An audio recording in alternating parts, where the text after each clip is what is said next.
be here, so I really appreciate the invitation. And I'm going to try to describe some things we know and don't know about complex systems.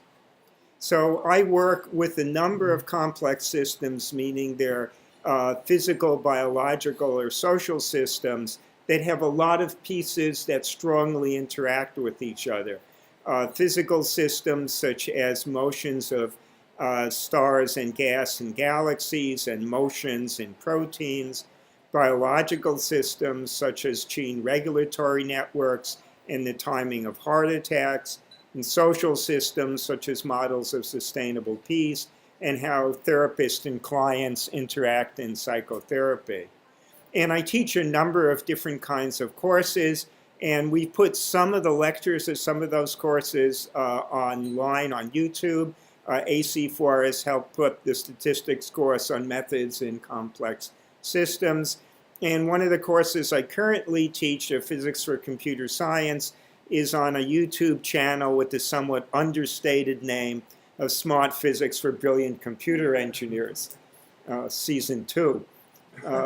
And some of the books I've done involve nonlinear dynamics applied to life sciences and social sciences. And with Peter and his collaborators, I contributed to the book on destructive social relationships. And with Ula Stravinska-Zanka in Nova Southeastern University in Fort Lauderdale, we did an edited book on mathematical modeling of social relationships that came out over the summer. So what I'm going to do is talk about the general properties of different types of complexity and illustrate that with some specific examples to see what we can learn by looking at some of those specific examples. So there are lots of different mathematical formulations that you can use to analyze complex systems. And sometimes I think any one person that works using one type of system thinks that one type of system applies to everything. And it doesn't really. So there can be ordinary differential equations that have few variables or many variables. There can be partial differential equations, which mean things spread in space as well as time. I'll describe self-organizing critical systems soon. Boolean networks, which means truths and falses are connected by elements like ors and ands. Other kinds of networks, multiplex networks or systems where maybe we have a whole bunch of social interactions at one level and a whole bunch of economic interactions at another level, and those different networks interact with each other. Complex adaptive systems, artificial neural networks, which are now called deep learning, and agent-based models. So there's a lot of different things. Many of these systems have attractors, which means it's a steady state that the system returns to. Even if you push it off, it sort of comes back to where it was.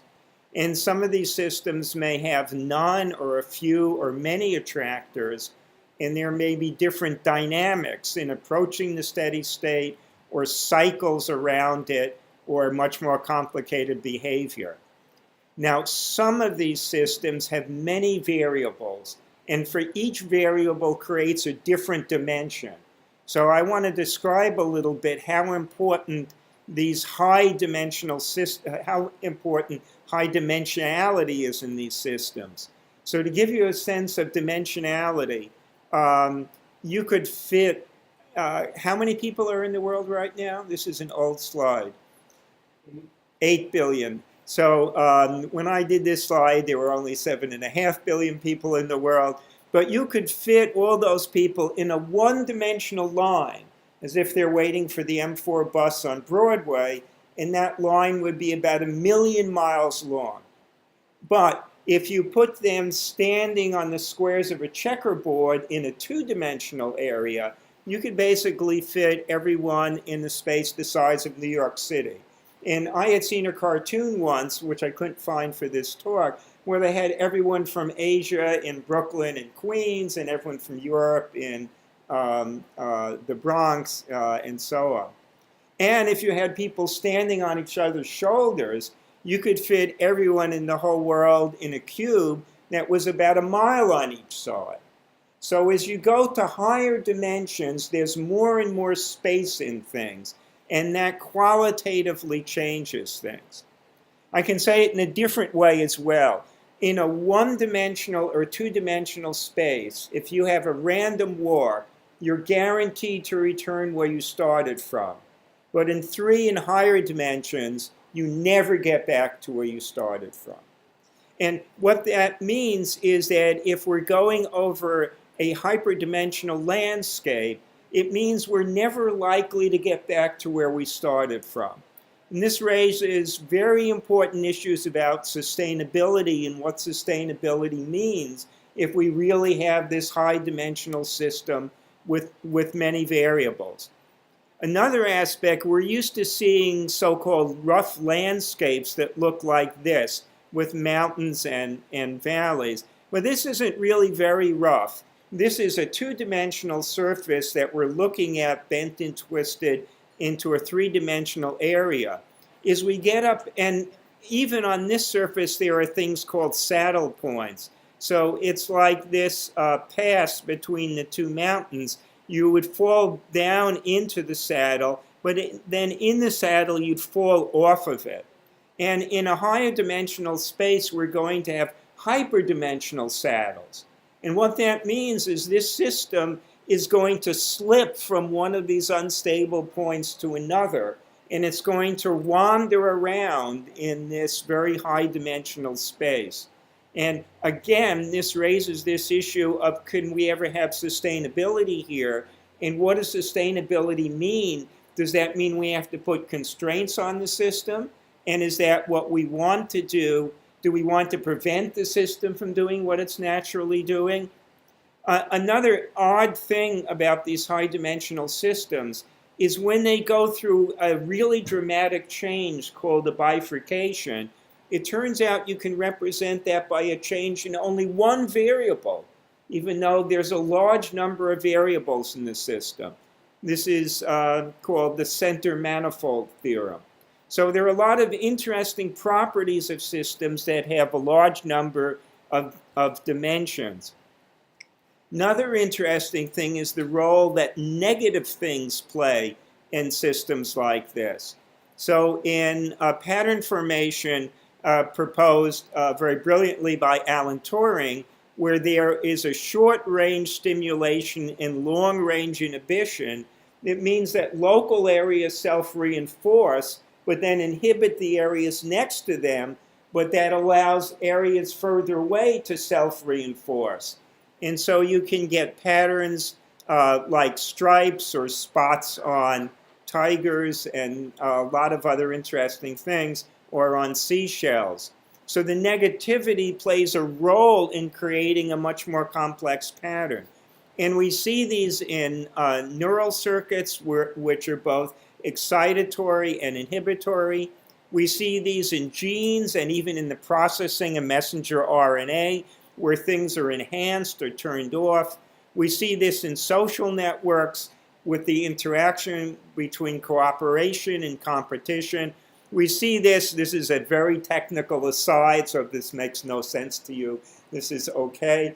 But in the wave function in quantum mechanics, as Scott Aronson has pointed out, that those coefficients are either negative sometimes or complex numbers. And that's what leads to quantum mechanics being different from classical physics. So negativity is not necessarily bad. It can lead to finer and faster control in a system. We'll see that it can lead to networks that are more tightly functioning together, and it can lead to pattern formation. So negativity, you're just talking about blocking, inhibition, that kind of force? Yeah. Something you could think of it as a negative feedback loop, but it could also be thought of as something bad happening, that having a little bit of conflict is useful, maybe not too much. So we want to see that that's an important element to play in systems. Another interesting thing that at least living complex systems do is they have an odd mixture of digital and analog. So when we build systems, maybe we have a digital to analog converter at the beginning or an analog to digital converter at the end, but they're not constantly mixed. In living systems, they have nerve cells which have a digital signal of spike trains, which then ends in a synapse that squirts out analog neurotransmitters, maybe so they can add up together at the synapse, and then that goes to the next neuron, which is digital again. So we have this interesting alternation. And the same thing with us. So we have DNA, which is a 4-letter digital code, but then the organism makes proteins which are analog things and structural things, and it's the shapes of the proteins that do their biochemical reactions. We don't understand at all what advantage is gained by switching between digital and analog like this, that biology is using like this, and we never seem to do that.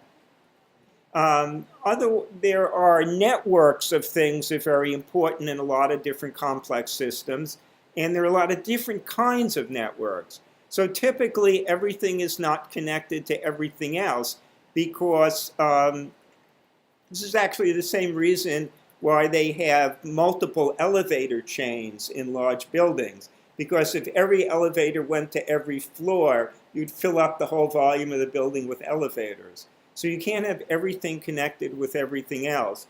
Sometimes there are random connections. More typically, they have small world connections. So things are connected to their neighbors, but every once in a while there's a longer range connection. So there's only a few degrees of separation between one node and the other node in the network.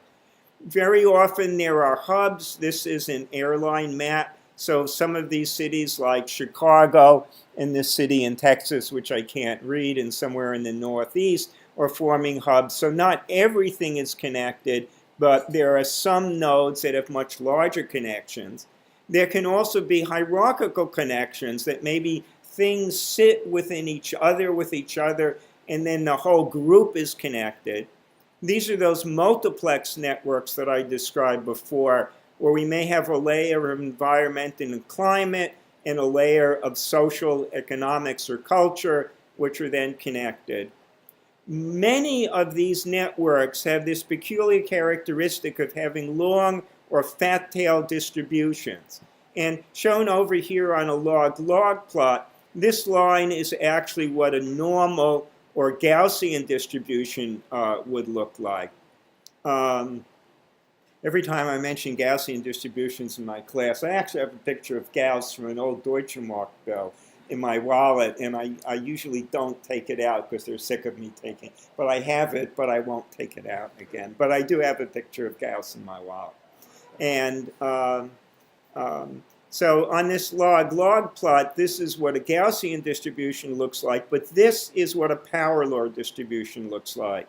So for many of these situations, you have a much higher than expected probability of having a node that has a large number of connections or an unusual event happening.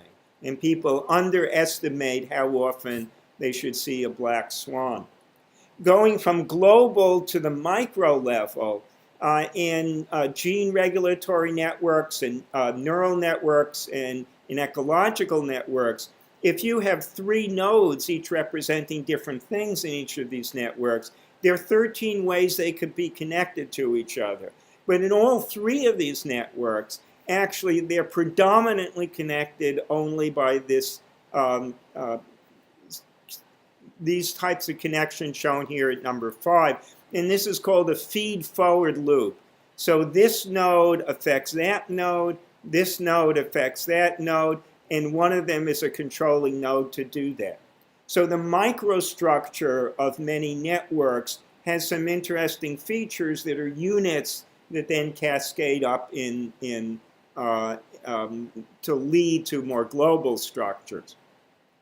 So most of the models that we've built are structural models. You think you understand how something works, So you write down equations that represent it. You solve those equations using an appropriate mathematical method. Increasingly in science, we're building what I call process models, which is you say how the pieces interact, what the process is going to be, and then you just run the computer and you see what happens. And these models include the self-organizing critical systems, which I promised I would talk about but haven't done yet, but will. Iterative functions, cellular automata, complex adaptive systems, agent-based models, machine learning, artificial intelligence. Increasingly, this bothers people because you know the rules and you see the result, but you can't understand how those rules led to that result. And people seem increasingly disturbed by this. So the only thing I can say to that is recall Larry Ellison's comment about the lack of privacy in the computer world, which is get used to it. That's the direction we seem to be going in. What we'd like to know about a system. We would like to know if it's sustainable. Is it robust to challenges that are internal or external? Is it really about to do something different that we're not expecting? Has it few or many important variables? Does it have independent subsystems? Does it have these sort of architectures I've been describing that we can detect? And does it have identifiable types of dynamical properties we should expect from it? So those are sort of general properties of systems. I want to talk about 3 specific systems to give you a sense of what those systems do, so you not only understand what they do, but how they're different from each other. And let me make sure I actually turn this on, which I did. This is a system, a model originally going back to Lord Rayleigh 100 years ago, further developed by Salzman here at Columbia, and explored further by Lorentz at MIT. And it's a model for the atmosphere. So you say the atmosphere is heated from below at the Earth's surface, and it's cooled from the top. And we all know that hot air rises. So the air from the bottom here will rise to the top. When it's cold at the top, it's going to fall back down. So we have these convective rolls. But look what these convective rolls do. They're mixing the hot air from the bottom with the cold air from the top. So as they turn over, they actually reduce the force that's driving the convection. So eventually, they slow down, and then maybe they start to turn again in the same direction they were turning in, or maybe they start to turn in the opposite direction. So Lorentz represented this system by 3 equations and 3 variables, one of which x is the amount of angular rotation, which is plotted here. So here it was negative, the system was going counterclockwise. Eventually it slowed down, but it went counterclockwise again, but then it slowed down and went clockwise, and it's the number of things. We can represent the x, y, z values as a point in x, y, z space, and we can let that point evolve in time. And if we do that, it doesn't fill up the entire x, y, z space. This system only wants to have certain combinations of these 3 variables. And that set of combinations is called an attractor. And the attractor has certain properties. So if we start the system away from the attractor, it doesn't want to be there. And so it relaxes back onto the attractor exponentially fast. On the other hand, if we start 2 points on the attractor, they also separate from each other exponentially fast. So even though we set up the system very close to each other, this one is turning clockwise and this red one is turning the opposite direction, counterclockwise. So this means the system has what's called sensitivity to initial conditions. So here I've done a numerical integration starting at 1, and here starting ever so close, 1.00001. Couldn't get much closer than that. And they both do the same thing for a while. But look, after a while, This one is turning clockwise, and this one is turning clockwise. And this is what's called the butterfly effect, that if the butterfly beats its wings in one of these places, then it will change the weather a week later and cause a thunderstorm in one of those places. And I still lament that when I got all of these from different articles, I didn't keep the references from where they came from to be able to put here, but I'm not doing this again. So what this means is that each time we run the system, we'll get a different time series. Somewhere maybe in middle school, they told you if you set up a system in science, you should be able to run it and get the same result. Here, every time we run the system, we get a different result. But if we make a plot of that x value a little bit later from where it was before, we can actually reconstruct the attractor. So each of those time series just is moving along different parts of the same attractor. What's real in this system is not the time series. What's real is a transformation of the time series to show this attractor, which is the same every time. Or to say it mathematically, this is the true invariant of the system. The time series are not invariants of the system. Now, you would think this sort of chaos and sensitivity is bad, but it can actually be very good. In a linear system, if we want to change the output of the system, we have to change a control parameter an awful lot because it's linear.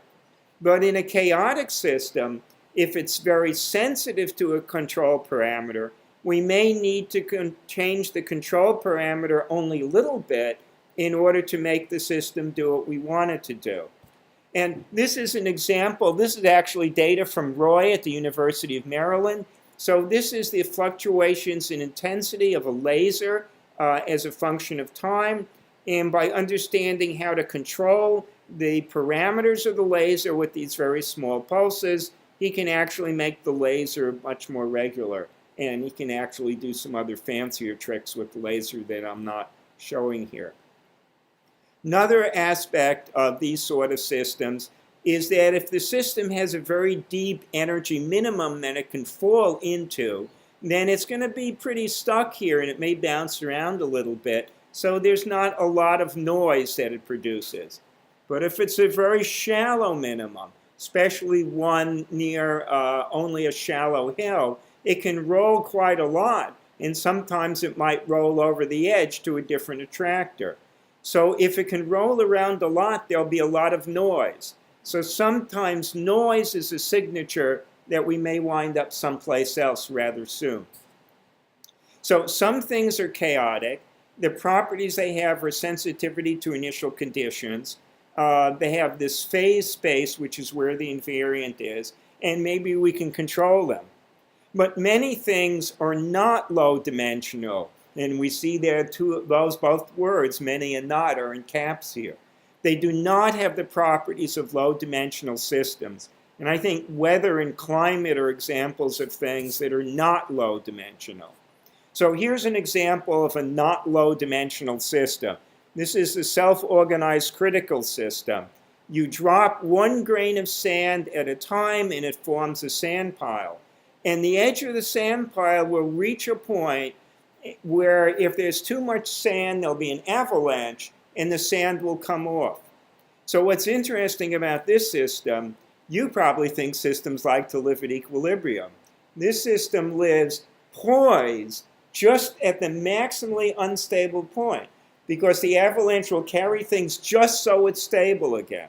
So this is called a critical system because it's poised between stable and unstable, like water evaporating into steam. And it's called a self-organizing system because it automatically organizes itself to be at that point.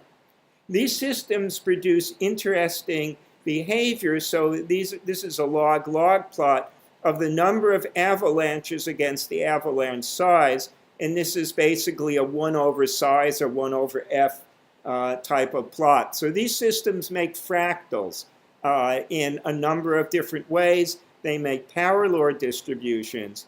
Mathematically, any system where we keep adding to it and where the amount added exceeds a threshold, and that threshold is then relieved by being sent to its neighbors, will have these properties. So this has been used as a model of earthquakes because we have stress building up. The earthquake relieves the stress, but it sends it to its neighbors. And also forest fires and epidemics and a number of social and economic systems as well.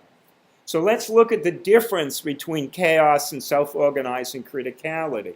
The chaos is ordinary differential equations. SOC are partial equations, meaning they spread in space and time. The chaos is low dimensional. It only has a few variables. The SOC is high dimensional. Each grain of sand is really its own actor. Chaos has clearly defined attractors. SOC doesn't. Chaos want. Do you want to be interrupted in the middle of your talk? Sure. Why are you saying there's no attractors in a high-dimensional system? Isn't it just a high-dimensional attractor? Yes and no. So the attractors in the chaotic systems are really pushing the system toward an energy minimum. And in one sense, we're not doing that in the SOC. In a more technical sense, the approach to the attractors in chaotic systems is exponentially fast. And actually, in high-dimensional systems, very often it's algebraic. So there are different properties. They're not the same kind of, you could say the sand pile is always going to be a certain shape, but it's not the same thing. It's qualitatively different than the way we would think of an attractor in a chaotic system. I'll talk to you. Okay, we can talk, fine.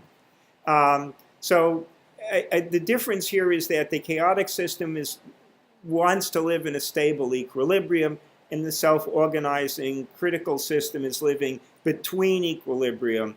And the chaotic system may shed some noise before a change, and we don't have that in the SOC. The point I'm trying to make with this is not all complex systems are the same or have the same properties. So this is another example. This, yeah. So I'm very curious about this, whether the world is actually relapsing to some stable state, and whether there's some healthy mean reversion and the chaos going back to some. So on this slide, though, self-organized sounds pretty good, right? But at the same time, you're saying it's actually the most chaotic that's possible. No, it's pretty good, but the good here means you're poised at a phase transition. So the system is self-organized to be at a phase transition, which means the slope or the sand pile, as opposed to being in an energy minimum. So in that sense, these two types of processes are maximizing something different. So if you look at a system, I mean, one of the questions, what should the general rule be? You know, so we have some rules. We think entropy is increasing all the time. We sort of think things should be going toward equilibrium. This is an example of a system that's not always going to equilibrium. So all I'm saying is that there's no single few general properties that we can say any complex system has. And here I'm trying to differentiate between low-dimensional systems and high-dimensional systems. So the point I'm trying to make here is there are many different kinds of systems. To get back to that energy surface I showed before, you know, if there are, we don't know when we have a high-dimensional, we don't know if all high-dimensional systems behave the same way. We don't know if some high-dimensional systems have a much larger number of saddles than other high-dimensional systems. And if that's true, some systems may wander a lot more in their space that they can do and never get back to where they start from. And others, sort of, you know, what you're saying, may be more sustainable and may hang around in the same places more. And we don't know how to look at a system with a lot of variables to be able to tell, you know, which of those two cases it's more likely to be. So that's why this talk is entitled What We Know and What We Don't Know. So this is another specific example. This was done with Lev at the end of the table and his students and collaborators. So this was a model of 512 people that are living connected in a small world. And even though everyone is not connected to all the others, there's a short path to go from one person to another. And each person is, so each node, each person has a value. And each person is trying to duplicate the value the other person has, or does the opposite of that. So we have a mixture of how many people are doing the same and how many are doing the opposite, and what is the shortest distance that they are effectively connected to. So this is the result of that calculation. So the way to read this picture, a horizontal line is the value of each person at a given time. And as that evolves downward, that's how the values change in time. So if most people do the opposite of each other, you get very small regions where they're doing the same thing because everyone is trying to do the opposite. And since we start the calculation with a little randomness in the initial values, we get regions which are very small and different from each other. On the other hand, if people are trying mostly to do the same as their neighbors, we get much larger regions because they're all trying to do the same thing. We still get regions that are different because, again, we've seeded them at the beginning with some random values. And so we're going to get different regions. What's interesting about this, both people doing the opposite and people doing the same both freeze relatively early.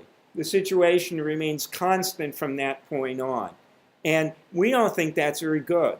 If there's a mixture of people doing the same and the opposite, it sort of bubbles along a little bit. There's a little more variation in what's happening. And we think in general it's good not to be too fixed and not to be too random because this gives you the ability to respond to changes in the environment. So we think this is probably a better place to be. We can look at that another way. Here, the red and blue dots represent two runs of the system. And if most people are doing the opposite, they sort of build on each other to be further separated, or the same thing happens if they're the same. Here on the two runs, the mixtures of the red and blue are overlapping because we have a lot of those very different regions.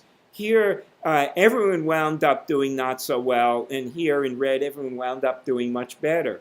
But if there's a mixture of people, you can see that the total variation in the system is less. They're closer together on multiple runs here. So we think that, doing the opposite is not necessarily bad, that somehow it's tying the system together in a way that's interesting. You chose blue and red as default colors.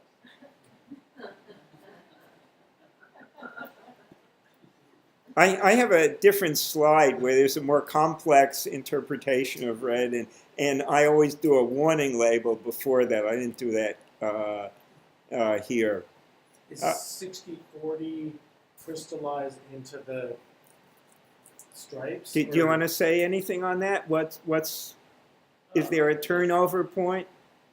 When you have like a so that they finally say so that it's like a skeleton of the final state, I mean, they use, right? And in terms of like 60%, would that be closer to the 50-50 or closer to the 90%?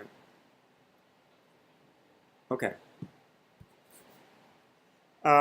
So here, the global properties depend both on how people are connected and what their behaviors are.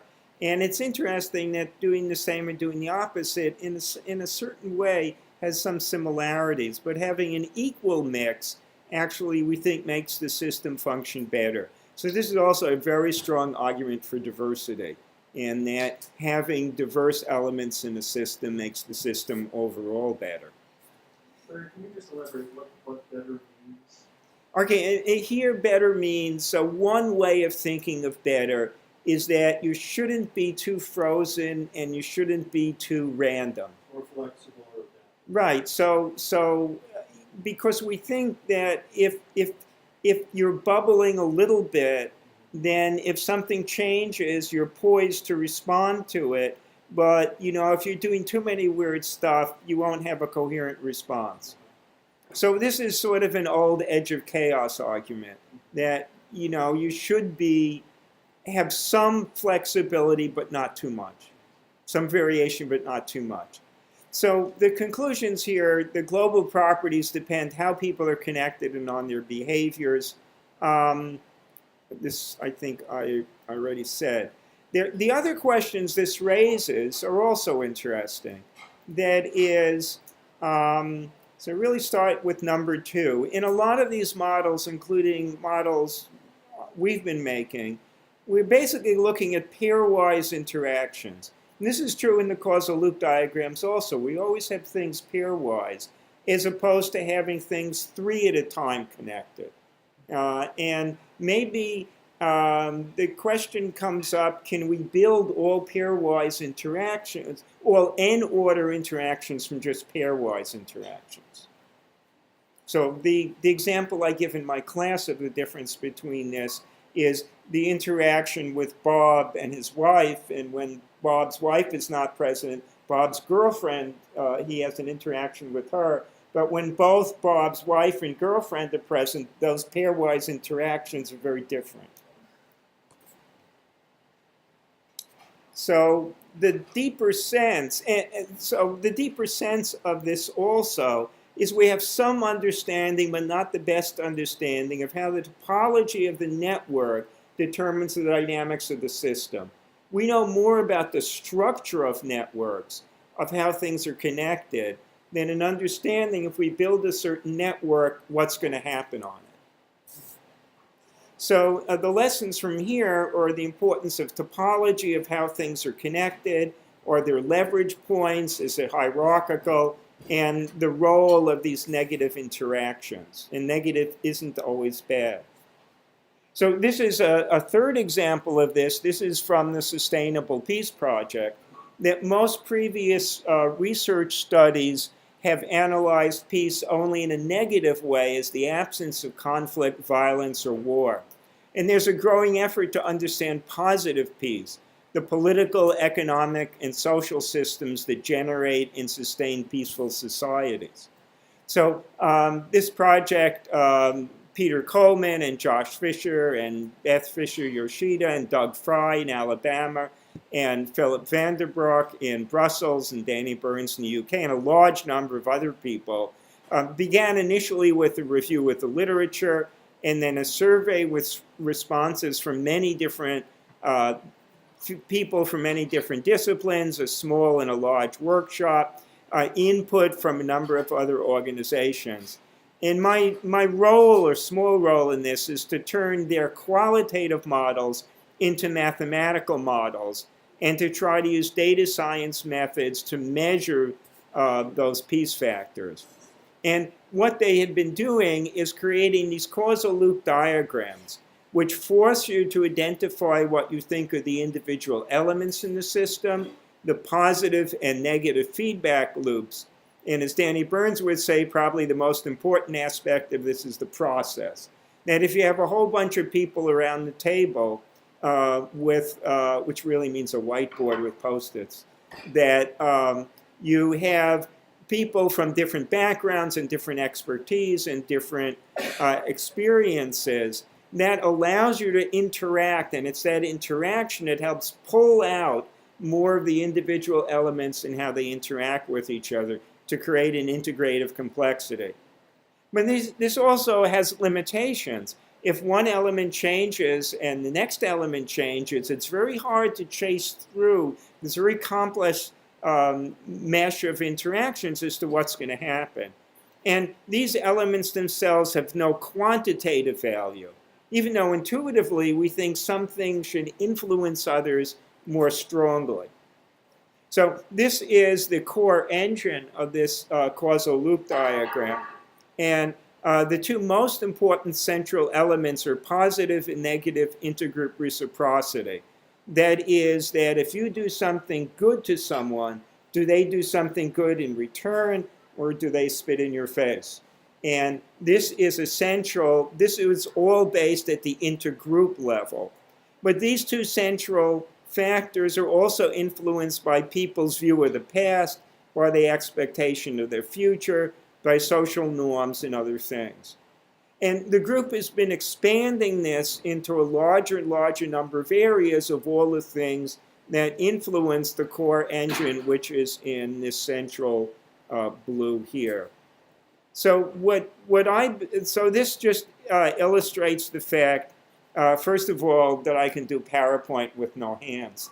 But if we have social norms that in this case are interacting with, I said no hands, sustainability, that in this case interacting with negative social process, the red are negative interactions, the light blue are positive interactions, then sustainable processes will interact with influences from the government in a positive way, and the government will interact in a positive way with information flow throughout the system, and in a negative way trying to reduce negative intergroup reciprocity. And negative intergroup reciprocity has all these other negative effects in the system. Something you have a chaotic effect. Right. Okay. So what we've been doing to try to understand how all these things interact. Yeah. Just to watch the time a little bit, that's in 5-10 minutes, they might start trying to close out. Okay. So. We'll have some time for questions. Okay. So. All right. So all I want to say about this is that we developed a mathematical form of this model and a graphic user interface and a program, so you can run this from initial conditions. It solves the ordinary differential equations numerically. You can change the input, initial conditions. You can change the connections by pointing and clicking and changing things. And so we've made this available as open source on GitHub. And what we've been doing is using databases and looking at social media to try to measure some of these things.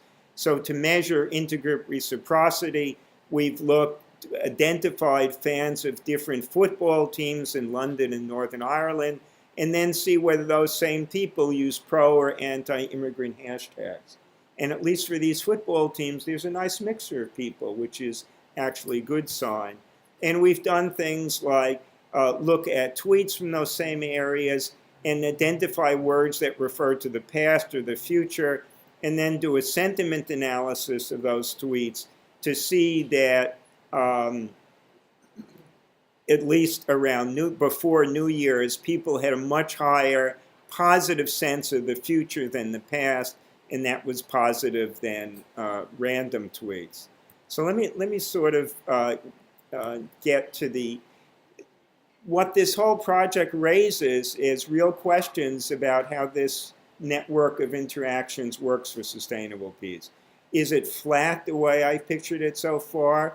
Are there hierarchies within the network? What are the real roles of negative factors? So the system always goes negative because people's negative reactions hurt deeper and longer, but we can overcome them by having either many positive or more strongly positive or leverage points. This also means that it's situationally dependent. Different things can fix a bad situation, and different things may be needed in a different situation. Overall, what we don't know about complex systems, we're not really sure in general how many variables we need to measure. We don't know what the most important structural properties or types of connections we should look for, and we're not sure what dynamical features we should expect or what we should be looking for that are the most significant. And in the deepest sense, we don't have a clear sense of what all the possibilities are. So the take-home lesson for this, so I'm just struggling to get some, so we can get questions which are more important than listening to me talk, are there are lots of different kinds of complexities. And we know some kinds of complexities and their properties, but we're not sure how to identify types of complexities in given systems.